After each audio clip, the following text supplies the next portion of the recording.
Afternoon po. Good morning po mga kababayan mo sir. This is Jam, the Filipino channel ng inyong pong lingkod. So today is November 22, 2025. At tayo ngayon ay papunta dyan yan sa may Avida Towers. Dito yan sa may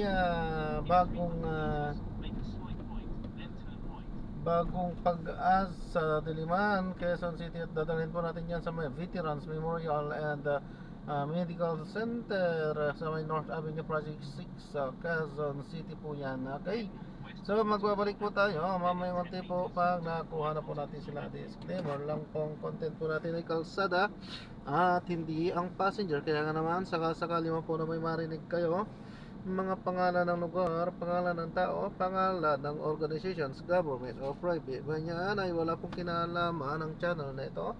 At wala pong pinapatungkulan. Lahat po ng pinag-uusapan dito ay pawang dito lamang po yan sa loob. At wala pong pinapatungkulan sa labas. Okay po, magbabalik po tayo mamayang onte pag nakuha na po natin sila. At samantala, makinig muna tayo ng mga nagbabagang balita at mga talakayan habang tayo ay papunta doon sa ating pick-up area. Dapat maaaring na ng madadaanan ngayon. Pangulo ng August 21 Movement at Kiko Aquino D, convener ng Tindig Pilipinas. Sa Mendiola, Maynila naman, mga grupo ng kabataan at estudyante ng Kilos Protesta, ang Artikulo 11 na koalisyon ng mga sektoral at progresibong organisasyon ay nagmarcha naman sa UP Diliman Campus. Samantala, inilunsad naman ng Catholic Advocates for Responsible Electorate ang Prayer Warriors Against Corruption campaign na layong hikayatin ang mga Katoliko na ipagdasal ang bansa. Inihikayat din ng Prayer Warriors na gawin ang 9 o'clock habit na pagdarasal. Aside from going out in the streets, shouting and condemning officials, government officials who have really committed, should we say, abuses and corruption against the government, we would also want to encourage our people that we should be prayerful, that we are asking the blessings of the Almighty God, and of course particularly the Blessed Father, who has always been victorious when it comes to battle against corruption. Ang tinig ni Attorney John Castaciones, convener ng Catholic Advocates for Responsible Electorate. Mga kapuso, Edison Enriquez ng Philippine Red Cross naghahanap na rin ng sagot ang mga grupo ng negosyante kaugnay sa petsa ng pagpapanagot sa mga opisyal na sangkot sa katiwalian. Partikular na riyan ang mga opisyal na nakinabang sa mga maanumalyang flood control project. Let the law take its course, but they have to keep in mind that the public are looking at the results. There must be some finality. Ang tinig ni George Barcelon, ang chairperson ng Philippine Chamber of Commerce and Industry o PCCI.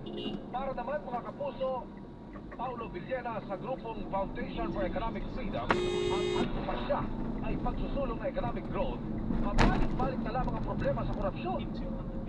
Problem of corruption will keep coming back because system really incentivizes politicians to steal, might say steal from the government in order to keep themselves in power. Ang tinig ni Toti Chiquiamco, ang Pangulo ng Foundation for Economic Freedom. Ayon naman sa business community, bukod sa pagpapanagot sa mga opisyal at individual na may kinalaman sa katiwalian, mahalaga umano ang pagkakaroon ng reforma para sa tunay na pag-unlad ng bansa. So we actually need reforms in the system.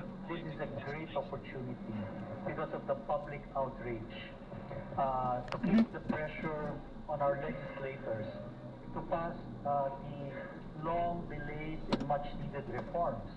Ang tinig ni Edgar Chua, ang chairman ng Makati Business Club. Suportado rin ng Strat-Based Institute ang panawagan ng pagbabago sa bansa. There's hope for the public because our government, I think, is doing their best, but we need to put pressure. The people should be made accountable. Kulong, conviction, bantayan natin, let's be patient. Ang tinig ni Profesor Victor Andres Manhit, Pangulo ng Strat-Based Institute. Pangako naman ni DPWH Secretary Vince Dizon, wala silang ililigtas sa ginagawa nilang investigasyon. People will be held to account, no matter who they are, no matter how close they are. If the evidence leads to them, they will be held to account. Ang tinig ni DPWH Secretary Vince Dizon, namamaos pa. Hindi bababa sa 1,200 individual na mga maaaring maharap sa kasong kriminal kaugnay sa manuwalyang flood control project. Ayon sa Independent Commission for Infrastructure o ICI, tinatayang 15 individual Scandal in our country. The amounts involved in this ongoing flood control and infrastructure scandal have made the Napoleons without seem like a chump change. The sheer outrageousness of the sums involved in this newest scandal and the blatant nonchalance of the personalities purportedly involved are mind-boggling. Yan po ang tinig ni na dating Ombudsman at retired Justice Conchita Carpio Morales, dating Sandigan Bayan Presiding Judge at retired Justice Amparo Cabotahitang. Pero sabi ni dating Sandigan Bayan Presiding Judge at retired Justice Amparo Cabotahitang, sadyang mahirap litisin ang plunder sa korte, kaya dapat ay malakas anyang ebidensya dahil ito lang ang magiging batayan ng desisyon ng Sandigan Bayan. To the general public, the plunder law is perhaps the gravest crime that may be committed by a public official. However, any student of the law knows that a prosecution under this law has been rendered extremely difficult with the ruling in the Arroyo case requiring the identification of the main plunderer. Ang tinig ni dating Sandigan Bayan Presiding Judge at retired Justice Amparo Cabotahitang. Super Balita sa Umaga!